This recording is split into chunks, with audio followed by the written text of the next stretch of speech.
আমরা দেখলাম এই দেশের অন্যতম প্রধান দল বিএনপি, সে তার নিজের দলের ভিতর কোনো সংস্কার আনলো না এবং রাষ্ট্রীয় সংস্কারের জন্য যে ন্যূনতম ঐক্যমত্য, সেই ঐক্যমত্য সে মেনে নিল না। যদি সে এই পথে হাঁটে, যদি সে জুলাই বিপ্লবকে ভুলে যায়, যদি সে ছাত্র তরুণদের আন্দোলনকে ভুলে যায়, যদি এদেশের 1400 মানুষের আত্মত্যাগকে ভুলে যায়, তাহলে তার পরিণতি বিএনপি এবং তারেক রহমানের সরকারকেই ভোগ করতে হবে। প্রিয় সিলেটবাসী, সংস্কার বনাম সংশোধন এই বিতর্ক নতুন করে শুরু হয়েছে এই দেশে। আমরা মনে করি এই বিতর্কের কোনো প্রয়োজন ছিল না।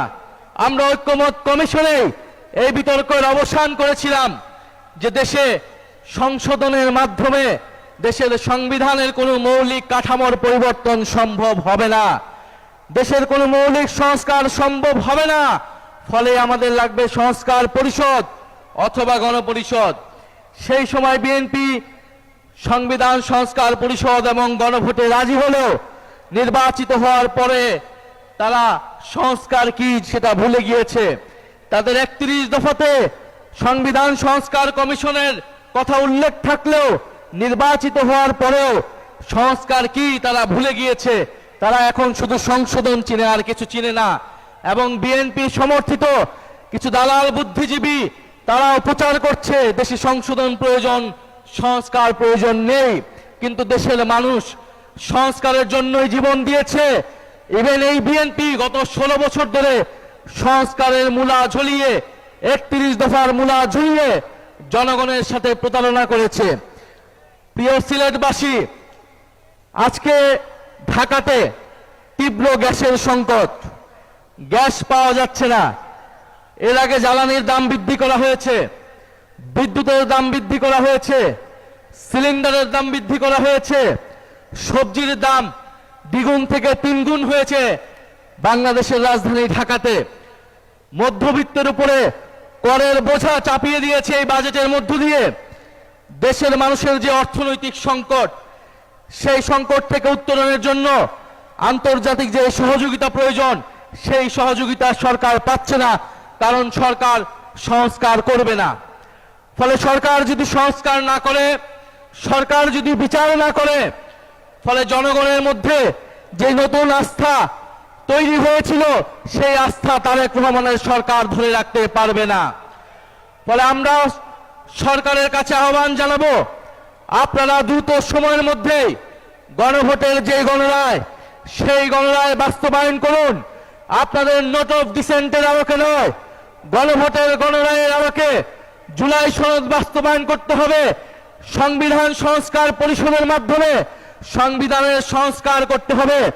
এবং বিগত 16 বছর ধরে বিএনপি, জামাত সহ ফ্যাসিবাদ বিরোধী দলগুলোর যেই দাবি ছিল তত্ত্বাবধায়ক সরকার, সেই তত্ত্বাবধায়ক সরকার ফিরে আসলেও তত্ত্বাবধায়ক সরকার কোন রূপে গঠিত হবে এটা এখনো জনগণের কাছে পরিষ্কার হয় নাই।